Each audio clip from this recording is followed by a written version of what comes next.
আজকে আমরা পড়ব মেটাবলিজম অফ কোলেস্টেরল। কোলেস্টেরল খুবই ইম্পর্টেন্ট একটা লিপিড। কোলেস্টেরল আমরা শুধুমাত্র এনিম্যাল টিস্যুতেই পাই, ঠিক আছে? আমরা কোনো ভেজিটেবল ওয়েলে কোনো ভেজিটেবল সোর্সের কি কোলেস্টেরল থাকে না। কোলেস্টেরলের সোর্স শুধুমাত্র এনিম্যাল টিস্যু। তো আমরা যে ফুডগুলো যে খাবারগুলো খাই তার মধ্যে এগ ইয়ক, মিট, লিভার, ব্রেন এগুলোতে বেশিরভাগ কোলেস্টেরল থাকে। হ্যাঁ, মেইনলি এগুলোতে কোলেস্টেরল থাকে। যদিও কোনো ভেজিটেবল অয়েল কোলেস্টেরলের সোর্স না, তারপরেও কিছু কিছু ভেজিটেবল অয়েল যেটা কিনা স্যাচুরেটেড ফ্যাট কন্টেইন করে, সেটা যদি আমরা খাই তাহলে কোলেস্টেরল লেভেলটা বেড়ে যেতে পারে। সেই ফ্যাটে কোনো কোলেস্টেরল থাকে না, কিন্তু সেটা আমাদের বডির কোলেস্টেরল, প্লাজমা কোলেস্টেরল লেভেল বাড়িয়ে দিতে পারে। ঠিক আছে? তাহলে ভেজিটেবল অয়েল নিয়ে আমাদের ওয়ারিড হওয়ার দরকার নাই যতক্ষণ সেটা আনস্যাচুরেটেড ফ্যাট কন্টেইন করে। ঠিক আছে? মানে একটা নির্দিষ্ট লিমিট পর্যন্ত, অবশ্যই এটা আনলিমিটেড খাওয়া যাবে না। তাহলে কোলেস্টেরল ব্যাপার নিয়ে যখন আমরা চিন্তা করবো তখন মেইনলি আমরা এনিম্যাল ফ্যাট নিয়ে চিন্তা করব। একজন 70 কেজি অ্যাডাল্ট পার্সনের কোলেস্টেরল থাকবে 140 গ্রাম, তার মানে তার প্রতি কেজি ওয়েটে 2 গ্রাম করে কোলেস্টেরল থাকে। ঠিক আছে? আর এই কোলেস্টেরল আমরা আমাদের বডিতে যে পরিমাণ কোলেস্টেরল আছে তার অর্ধেকের কম পোর্শন আমরা ডায়েট থেকে পাই, আর অর্ধেকের একটু বেশি এটা আমাদের বডি নিজেই সিনথেসিস করে। ঠিক আছে? এই সিনথেসিসের অ্যামাউন্ট রাফলি 1 গ্রাম পার ডে। ঠিক আছে? তাহলে 1 গ্রাম পার ডে, এটা যদি অ্যাকুরেট বলতে চাই 700 মিলিগ্রাম পার ডে আমাদের বডি এটা সিনথেসিস করে। হ্যাঁ, কোলেস্টেরল আমাদের বডি তৈরি করে। মানে আমরা যদি ডায়েটে কোলেস্টেরল নাও খাই আমাদের বডি কিন্তু কোলেস্টেরল তৈরি করবে। ঠিক আছে? কোলেস্টেরলটা আমরা শুনলে অবশ্যই ভয় পেয়ে যাই, কোলেস্টেরলটা খুবই হয়তো খারাপ একটা জিনিস, কিন্তু অ্যাকচুয়ালি কোলেস্টেরল অনেক বেশি ইম্পর্টেন্ট। হ্যাঁ, অনেক ফাংশন আছে এটার। সেল মেমব্রেনের একটি স্ট্রাকচারাল কম্পোনেন্ট এই কোলেস্টেরল। আমাদের বডির যত স্টেরয়েড আছে, স্টেরয়েড হরমোন আছে, সবকিছুর সোর্স এই কোলেস্টেরল। ঠিক আছে? যেমন সেক্স হরমোনগুলো ইস্ট্রোজেন, প্রোজেস্টেরন, তারপর গ্লুকোকর্টিকয়েড, মিনারেলোকর্টিকয়েড যেগুলো লাইফ সেভিং হরমোন। হ্যাঁ, এগুলোর সব সোর্স হচ্ছে কোলেস্টেরল। ভিটামিন ডি আমাদের বডিতে তৈরি হয়, তাই না? আমরা জানি যে সানলাইট যখন আমাদের স্কিনে পড়ে তখন আমাদের স্কিন থেকে ভিটামিন ডি সিনথেসিস শুরু হয়, এবং এটা লিভার হয়ে কিডনিতে গিয়ে ফাইনাল ম্যাচুরেশন হয়। এই ভিটামিন ডি যে সিনথেসিস হবে এটা কিন্তু কোলেস্টেরল থেকে সিনথেসিস হয়, যেটার নাম 7 ডিহাইড্রোকোলেস্টেরল। বাইল অ্যাসিড, যেটা ছাড়া কিনা আমরা ফ্যাট ডাইজেশন অ্যাবজর্পশন করতে পারতাম না। এই বাইল অ্যাসিডটা আসে হচ্ছে মানে বাইল অ্যাসিডটাও আসে কোলেস্টেরল থেকে। ঠিক আছে? বাইল অ্যাসিড আছে, কোলিক অ্যাসিড, চিনোডিঅক্সিকোলিক অ্যাসিড। এই যে বাইল অ্যাসিড এটা তৈরি হয় কিন্তু কোলেস্টেরল থেকে, এটাকে বলা হয় প্রাইমারি বাইল অ্যাসিড। এরপরে কিছু কনজুগেশন হয় গ্লাইসিন বা টরিন দিয়ে, তখন সেটা হচ্ছে সেকেন্ডারি বাইল অ্যাসিড। আর বাইল অ্যাসিড এইটা তখন সল্ট, সরি, এরপরে যখন এটাকে বাইল সল্ট বলা হয়, যেটা আমাদের ডাইজেশন, ফ্যাট ডাইজেশন অ্যাবজর্পশনে হেল্প করে, কিন্তু মূলত এটা আসে বাইল অ্যাসিড থেকে। হ্যাঁ, এরপরে কি ফ্যাটি অ্যাসিড, বিশেষ করে লং চেইন ফ্যাটি অ্যাসিড, এটা হচ্ছে ট্রান্সপোর্ট করবে, লিভারে যাবে। হ্যাঁ, কে করবে এটা? এটা হচ্ছে কোলেস্টেরল গুলো তখন কোলেস্টেরল এস্টার হিসেবে থাকবে। কোলেস্টেরলের সাথে ফ্যাটি অ্যাসিডের একটা এস্টার ফর্ম হবে, সেটাকে বলা হয় কোলেস্টেরল এস্টার। হ্যাঁ, এই কোলেস্টেরল এস্টার গুলো মেইনলি প্লাজমা লাইপোপ্রোটিনে থাকে, তাই না? তাহলে এগুলো যে ফ্যাটস মানে ওয়াটার ইনসলিবল, তাহলে আমাদের প্লাজমাতে যখন ক্যারি করবে তখন এটাকে একটা প্রোটিনের একটা কোটিং দিয়ে এটাকে ওয়াটার সলেবল করা হয়, সেটাকে বলা হয় প্লাজমা লাইপোপ্রোটিন। হ্যাঁ, তাহলে কোলেস্টেরলটা এই যে ফ্যাটি অ্যাসিড গুলোকে লিভারে ট্রান্সপোর্ট করে, তাই না? এরকম আরো ফাংশন আছে, মোটামুটি এগুলো মেইন ফাংশন। স্ট্রাকচার সম্পর্কে আমরা আগেও জেনেছি, একটু রিক্যাপিচুলেট করি। একটা কোলেস্টেরল কার্বন অ্যাটম থাকে 27। হ্যাঁ, এটাতে এই যে এ বি সি ডি যে রিং স্ট্রাকচার গুলো দেখতে পাচ্ছ, এগুলো কি? এগুলো হচ্ছে স্টেরয়েড নিউক্লিয়াস। এই রিং স্ট্রাকচারকে বলা হয় টেট্রাপাইরন রিং। হ্যাঁ, 4টা রিং থাকে এবং একসাথে এটাকে বলা হয় স্টেরয়েড নিউক্লিয়াস। থার্ড পজিশনে একটা হাইড্রোক্সিল গ্রুপ থাকে, 5-6 এর মাঝে একটা ডাবল বন্ড থাকে, আর 17 কার্বনে একটা সাইড চেইন থাকে, অ্যালিফ্যাটিক সাইড চেইন। হ্যাঁ, এটা তাহলে একটা কোলেস্টেরলে একটা স্টেরয়েড নিউক্লিয়াস থাকবে এবং 27 কার্বন অ্যাটম থাকবে টোটাল। ঠিক আছে? আচ্ছা, তাহলে আমাদের বডিতে কোলেস্টেরল সিনথেসিস হয় কিভাবে? হ্যাঁ, এটা হচ্ছে আমরা করবো। তাহলে আমাদের বডির ভার্চুয়ালি অল টিস্যু যেগুলোতে নিউক্লিয়েটেড সেল আছে সেগুলো কোলেস্টেরল বায়োসিনথেসিস করতে পারে। হ্যাঁ, এটা মেইনলি এন্ডোপ্লাজমিক রেটিকুলাম এবং সাইটোসলের কম্পার্টমেন্টে হয়। ঠিক আছে, মেইনলি কোন কোন টিস্যুতে হয়? লিভারে এবং ইন্টেস্টাইনে। Most of the cholesterol synthesis হবে লিভারে আর ইন্টেস্টাইনে। এছাড়া adrenal cortex, reproductive tissue, skin এগুলোতেও হয়।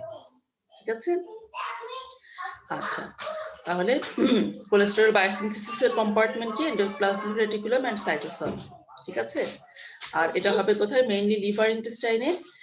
তাছাড়া অ্যাড্রিনাল কর্টেক্স, রিপ্রোডাক্টিভ টিস্যু, স্কিনে হবে। অ্যাকচুয়ালি সব টিস্যু কোলেস্টেরল সিনথেসিস করতে পারে। আচ্ছা, তাহলে এখন এই কোলেস্টেরলে যে কার্বন অ্যাটম গুলো থাকে, তাই না, 27টা কার্বন অ্যাটম থাকে, এগুলো কোত্থেকে আসে? এগুলো সব অ্যাস্টাইল কোয়ে থেকে আসে। অ্যাস্টাইল কোয়ে থেকে আসে। এই অ্যাস্টাইল একটা কোলেস্টেরল সিনথেসিসে 18 মলিকিউলস অ্যাস্টাইল কোয়ে লাগে, এটিপি লাগবে 36 আর এনএডিপিএইচ 16 মোল লাগে।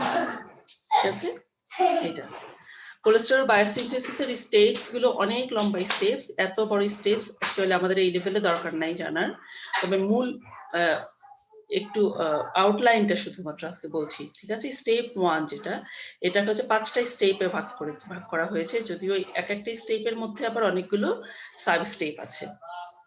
স্টেপ 1 কি? Biosynthesis of mevalonate. আমরা এই স্টেপটা একটু পড়বো, আর বাকি সব স্টেপগুলোর ডিটেইল আমরা স্কিপ করে যাব। ঠিক আছে, step 2 formation of isoprenoid unit. তাহলে মেভালোনেটটা 6 কার্বন একটা কম্পাউন্ড ছিল, এর আইসোপ্রেনয়েড যেটা সেটা হচ্ছে 5 কার্বন কম্পাউন্ড। এরপরে 6টা আইসোপ্রেনয়েড ইউনিট মিলে স্কোয়ালিন তৈরি করবে, এটা হচ্ছে 30 কার্বন একটা কম্পাউন্ড। এরপরে অ্যানাস্টেরল হবে, এটাও 30 কার্বনের, এবং সবশেষে কোলেস্টেরল তৈরি হবে, যেটা 27 কার্বন অ্যাটম। ঠিক আছে, তাহলে প্রথম স্টেপ যেটা ফরমেশন অফ মেভালোনেট। হ্যাঁ, এটা কি হবে? এই যে দেখো প্রথম দিকে স্টেপ গুলো দেখো পরিচিত, আমরা যে কিটোন বডি সিনথেসিস করেছিলাম, কিটোন বডি সিনথেসিসে ছিল কি? এই যে দুটো অ্যাস্টাইল কোয়ে, প্রথমে কি হয়েছিল? থায়োলেজ দিয়ে অ্যাসিটোঅ্যাস্টাইল কোয়ে হয়েছিল, এরপরে এখানে আরো একটা অ্যাস্টাইল কোয়ে এখানে অ্যাড হলো, অ্যাড হয়ে তৈরি হলো এইচএমজি কোয়ে, তাই না? তাহলে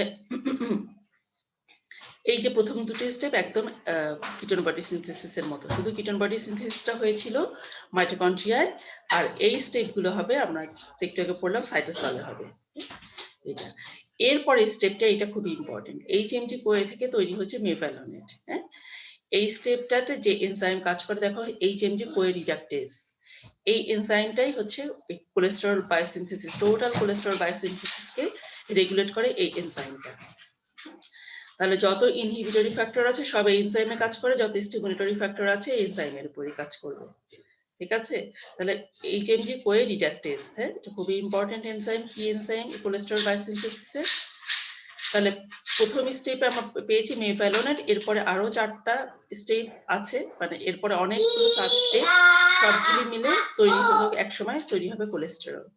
ঠিক আছে, আচ্ছা তাহলে আমরা সিনথেসিস বায়োসিনথেসিস স্টেপস আমাদের আর হচ্ছে ডিটেইলে দরকার নাই, আমরা এখন পড়বো রেগুলেশন। হ্যাঁ, তাহলে এই যে এইচএমজি কোয়ে রিডাকটেজ যে এনজাইমটা বললাম, এই এনজাইমটা কিভাবে রেগুলেটেড হয়?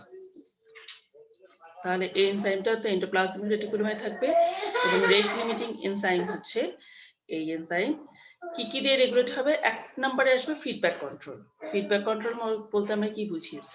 যে এই এনজাইমটা এমন কোনো প্রোডাক্ট তৈরি করবে, সেই প্রোডাক্ট আবার নিজেই গিয়ে এনজাইমকে বলবে যে থাক, তুমি এখন আর এই প্রোডাক্ট তৈরি করো না। হ্যাঁ, এইটা এই ফিডব্যাক কন্ট্রোল করবে কে? একটা হচ্ছে মেভালোনেট, আর একটা হচ্ছে আলটিমেটলি যে তৈরি হবে কোলেস্টেরল, সেই কোলেস্টেরলটা।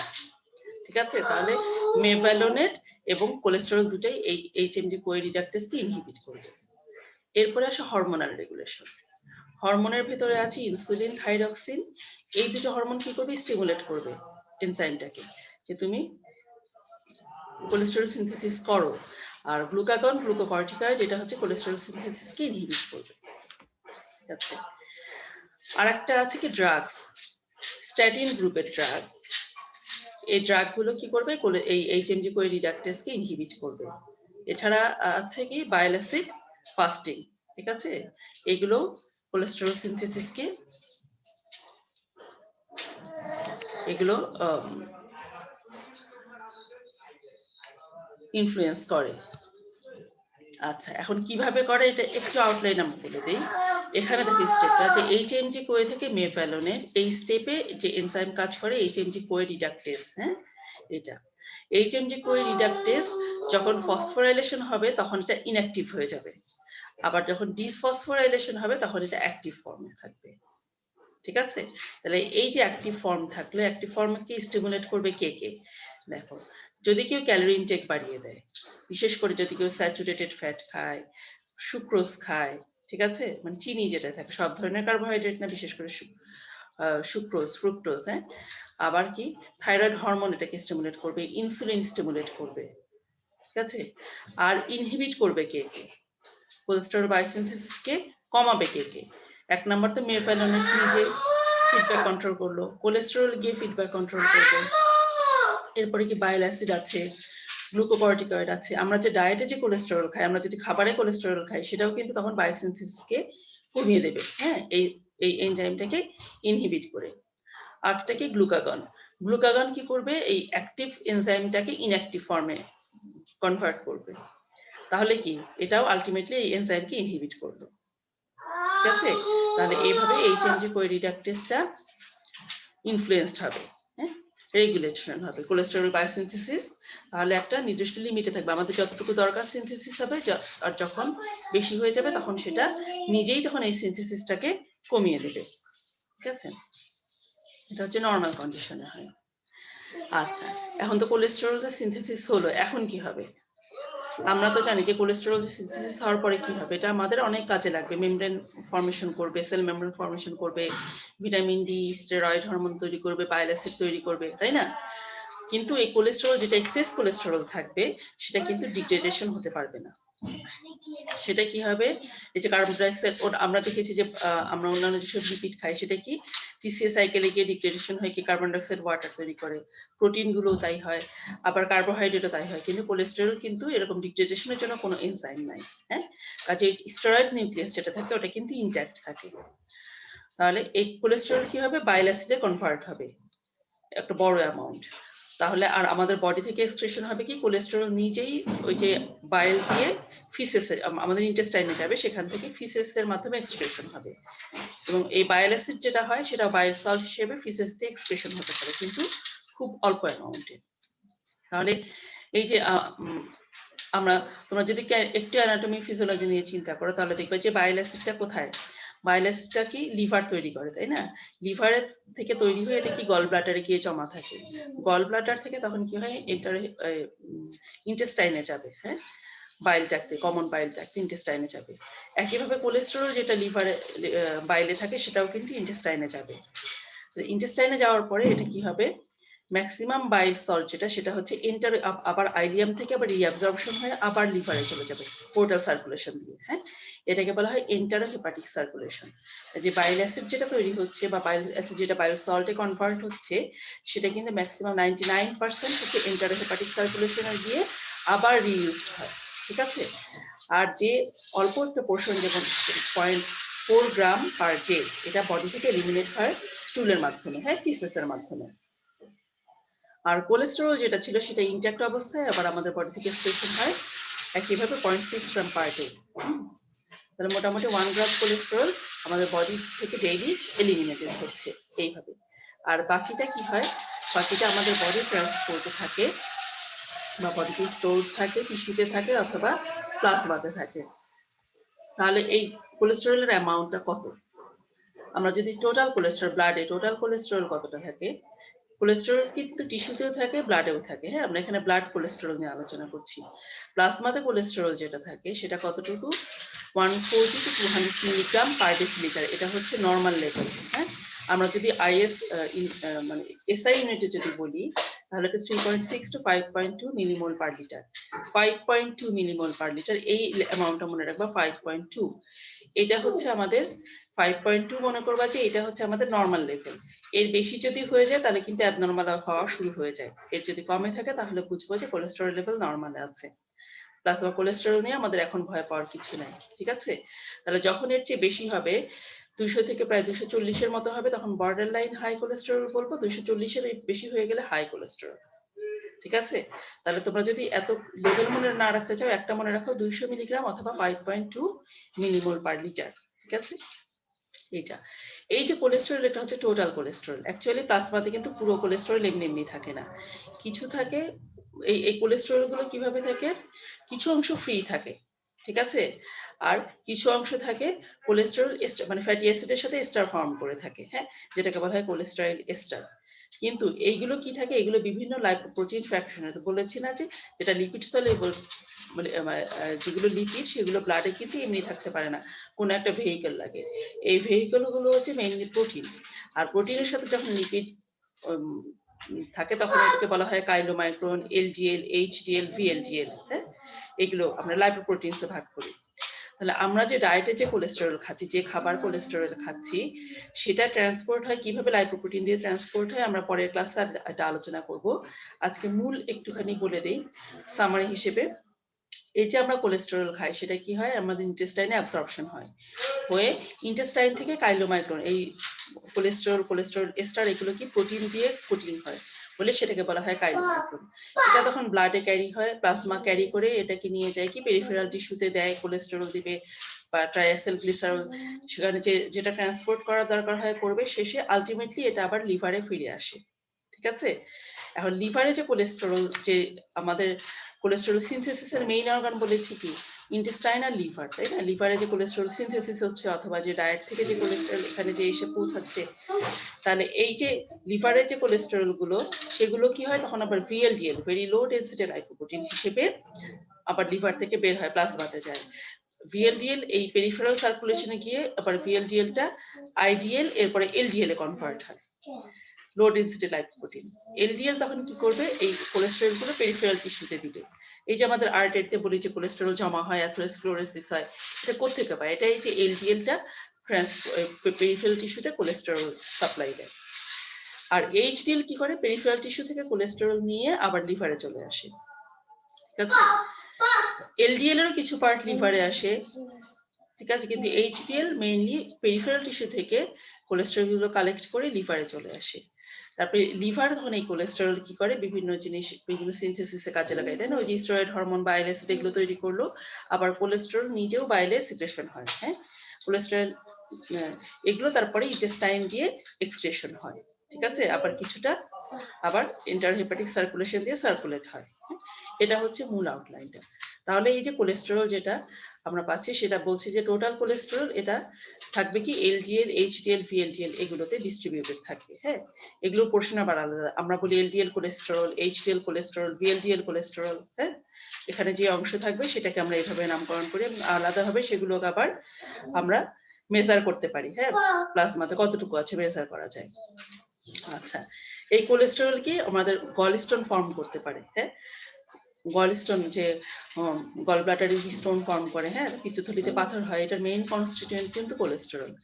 আর একটা কি হয়, যদি কোলেস্টেরল লেভেল অ্যাবনরমাল হয়ে যায়, অ্যাথেরোস্ক্লেরোসিস হতে পারে আমাদের আর্টারিতে। হ্যাঁ, আর্টারিতে কোলেস্টেরল গিয়ে জমা হতে থাকে, তখন কি আর্টেরিয়াল ওয়াল গুলো মোটা হয়ে যায়, আর্টারিয়াল লুমেনটা ঠিক চিকন হয়ে যায়। হ্যাঁ, যদি এটা আমাদের করোনারি আর্টারিতে হয়, তখন এটা করোনারি হার্ট ডিজিজ ডেভেলপ করে, তাই না? মায়োকার্ডিয়াল ইনফার্কশন হতে পারে। ঠিক আছে, আচ্ছা, এই কোলেস্টেরল ব্লাড লেভেলটা অনেক হচ্ছে কিছুটা জেনেটিক ফ্যাক্টর দিয়ে মেনটেন হবে, কিছুটা এনভায়রনমেন্টাল ফ্যাক্টর দিয়ে মেনটেন হয়। ঠিক আছে, তাহলে এই কোলেস্টেরল লেভেল নিয়ে আমরা যেহেতু ওয়ারিড এখন, হ্যাঁ, এখনকার দিনে কেন এই কোলেস্টেরল লেভেলটা, আমরা হয়তো ডায়েট কন্ট্রোল করতে বলা হয় বা কাউকে দেখবা ড্রাগ খেতে বলা হয়, হ্যাঁ, কোলেস্টেরল লেভেল মেনটেন করার জন্য, এটা নিয়ে ওয়ারিড এত। তাহলে এই লেভেলটা কে কে মেনটেন করবে, কোন কোন ফ্যাক্টর দিয়ে এটা এফেক্ট করবে? এক নম্বর আছে হেরিডিটারি ফ্যাক্টর, কিছু কনজেনিটাল ফ্যাক্টর আছে, আমাদের জন্মগতভাবে কিছু জেনেটিক ফ্যাক্টর আছে যেগুলো আমরা ওভারকাম করতে পারবো না। হ্যাঁ, সেগুলোর কারণে কোলেস্টেরল লেভেলটা বেড়ে যেতে পারে। হ্যাঁ, অনেক অ্যাবনরমালিটি হতে পারে। আর যেগুলো আমরা কন্ট্রোল করতে পারি সেগুলোর মধ্যে যেমন ডায়েট আছে। হ্যাঁ, ডায়েট যেমন আনস্যাচুরেটেড ফ্যাট যেগুলো আছে, omega 6 fat, omega 3 fatty acid. Omega 3 fatty acid mainly কি আমরা ফিশ ওয়েলে পাই, তাই না? আর ওমেগা 6 ফ্যাটি অ্যাসিড কি আনস্যাচুরেটেড ফ্যাট, যেমন অলিভ অয়েল, সানফ্লাওয়ার অয়েল, হ্যাঁ, এগুলোতে থাকে। এগুলো হচ্ছে দেখা যাচ্ছে কোলেস্টেরলের জন্য বেনিফিশিয়াল, কোলেস্টেরল লেভেলকে কমিয়ে রাখতে হেল্প করে। আর যেগুলো স্যাচুরেটেড ফ্যাট, যেগুলো কিনা আমরা এনিম্যাল ফ্যাট থেকে পাই অথবা পাম ওয়েল, হ্যাঁ পাম ওয়েল ভেজিটেবল ওয়েল হলে এটা স্যাচুরেটেড ফ্যাট কন্টেইন করে, তাহলে এগুলো সব হচ্ছে হার্মফুল। যেটা সুক্রোজ, আমরা যদি চিনি খাই সঙ্গে সঙ্গে এটা হচ্ছে কোলেস্টেরল বাড়িয়ে দিতে পারে। ফ্রুক্টোজও কোলেস্টেরল লেভেল বাড়িয়ে দেয়। কিছু লাইফস্টাইল এর উপর ডিপেন্ড করে, অনেকগুলো ফ্যাক্টর আছে যেগুলো হচ্ছে আমাদের লাইফস্টাইলের উপর ডিপেন্ড করে। যেমন কারো যদি হাই ব্লাড প্রেশার থাকে, স্মোকিং, তারপরে কারো মেল জেন্ডারদের এদের কনজেনিটালি এদের হচ্ছে কোলেস্টেরল লেভেল বেশি হওয়ার চান্স থাকে। ফিমেলদের যদিও রিপ্রোডাক্টিভ এজে এটা কম থাকে, কিন্তু বলা হয় যে ইস্ট্রোজেনকে ধারণা করা হয় যে ইস্ট্রোজেন হয়তো এখানে হেল্প করতে পারে, কিন্তু মেনোপজের পরে ফিমেলদেরও কোলেস্টেরল লেভেল বেড়ে যাওয়ার চান্স থাকে। হ্যাঁ, ওবেসিটি, ল্যাক অফ এক্সারসাইজ, যদি এই যে আমাদের সেডেন্টারি লাইফস্টাইল, আমরা যে এক্সারসাইজ করি না, বা আমাদের আগে যেমন মানুষকে অনেক বেশি কাজ করতে হতো, তাই না, বাইরে গিয়ে মানুষ হাঁটতো, রিক্সায় কম চড়তো, তারপরে মাঠে ঘাটে কাজ করতো, ফিজিক্যালি অ্যাক্টিভ থাকতো। এখন আমাদের ফিজিক্যাল অ্যাক্টিভিটি কিন্তু অনেক কমে গেছে, এটা হচ্ছে আমাদের কোলেস্টেরল বেড়ে যাওয়ার একটা কারণ। সফট ড্রিঙ্ক, হ্যাঁ, মানে নর্মাল পানি না খেয়ে যদি আমি সফট ড্রিঙ্ক খাই, সেটা আমার কোলেস্টেরল বেড়ে যাওয়ার ক্ষেত্রে একটা ফ্যাক্টর হিসেবে কাজ করবে। ইমোশনাল স্ট্রেস, হ্যাঁ, মানে যদি স্ট্রেসফুল কন্ডিশনে থাকি, সব টেনশনে থাকি কোনো কিছু নিয়ে, তখনও কোলেস্টেরল বেড়ে যেতে পারে। হ্যাঁ, আচ্ছা, আর হচ্ছে যে কিছু ড্রাগ আছে যেগুলো কোলেস্টেরল লেভেলকে কমায়, যেমন অ্যাট্রোভাস্ট্যাটিন, সিমভাস্ট্যাটিন, ফ্লুভাস্ট্যাটিন, এগুলো সবই স্ট্যাটিন গ্রুপের ড্রাগ। হ্যাঁ, তো ড্রাগ কখন দেওয়া হবে? যখন এই যে লাইফস্টাইল মডিফাই করা বা ডায়েট, এগুলো যখন আমাদেরকে কোলেস্টেরল লেভেল আমাদের কমাতে পারছে না, তখন আমরা সাধারণত এই ড্রাগগুলো প্রেসক্রাইব করি। হ্যাঁ, তার আগে না। তাহলে এগুলো হচ্ছে মোটামুটি কোলেস্টেরল রিলেটেড ফ্যাক্টর। যদি কোলেস্টেরল মেটাবলিজম হ্যাম্পার হয়, তাহলে আমরা তো এতক্ষণ তো বলেই এসেছি কি ডিজিজ হয়। এরপর আরেকটু বলে দিই, ফ্যামিলিয়াল হাইপার কোলেস্টেরোলেমিয়া হতে পারে।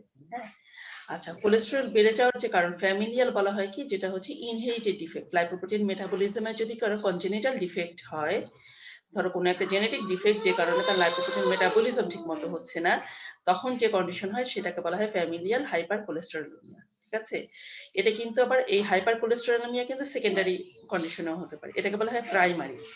যেসব রোগের আমরা দেখা যায় যে ইনহেরিটেড অথবা জেনেটিক অথবা যেটার কোনো কারণ আমরা কোনো ডিজিজ দিয়ে কোনো কারণ ব্যাখ্যা করতে পারছি না, তখন সেটাকে বলা হয় প্রাইমারি ডিফেক্ট। আর সেকেন্ডারি কে কোনো একটা ডিজিজের কারণে যদি সেটা হয়, যেমন ডায়াবেটিস মেলাইটাস হলে কোলেস্টেরল বেড়ে যেতে পারে, রেনাল ডিজিজ হলে, হ্যাঁ, কোলেস্টেরল বেড়ে যেতে পারে। ঠিক আছে, তারপরে হাইপো থাইরয়েড হলে কোলেস্টেরল লেভেল বেড়ে যেতে পারে। হ্যাঁ, এগুলো হচ্ছে সেকেন্ডারি হাইপার কোলেস্টেরোলেমিয়া। আর প্রাইমারিটা কি ফ্যামিলিয়াল, এটা হচ্ছে ইনহেরিটেড ডিফেক্টের জন্য হবে, এবং এলডিএল রিসেপ্টরে যদি ম্যালফাংশন হয় তাহলে এটা হয়। আমরা এই লাইপোপ্রোটিন পড়লে এটা আরেকটু ক্লিয়ার হবে। আরেকটা কি হচ্ছে অ্যাথেরোস্ক্লেরোসিস হতে পারে, এটা হচ্ছে যে আর্টেরিয়াল ওয়ালে যদি কোলেস্টেরল লেভেল এবং অন্যান্য লিপিড যদি ডিপোজিশন হয়, তখন এই অ্যাথেরোস্ক্লেরোসিসটা হয়। হ্যাঁ, এবং তখন কি এন্ডোথেলিয়াম, আর্টারির যে এন্ডোথেলিয়াম ড্যামেজ হয়, ইসকেমিক হার্ট ডিজিজ হয়, হ্যাঁ, করোনারি হার্ট ডিজিজ হয়, মায়োকার্ডিয়াল ইনফারশন, এগুলো হয়। তাহলে এটা হচ্ছে কোলেস্টেরল সম্পর্কে মূল কথা। তাহলে আমরা আজকে পড়লাম কি, কোলেস্টেরল আমাদের কোথায় কোথায় কোন কোন খাবারে থাকে, বায়োসিনথেসিসের আউটলাইনটা পড়লাম, বায়োসিনথেসিসটা রেগুলেট করে কে কে সেটা পড়লাম, কিভাবে বডি থেকে কোলেস্টেরল এক্সক্রিশন হয়, আর কি পড়লাম, কোলেস্টেরল কোন কোন ফ্যাক্টর কোলেস্টেরল লেভেলকে রেগুলেট করে, এবং আমাদের জন্য কোলেস্টেরল কিভাবে হার্মফুল হয় এবং কিভাবে বেনিফিশিয়াল হয়। তাহলে আজকের জন্য আমাদের এতটুকুই।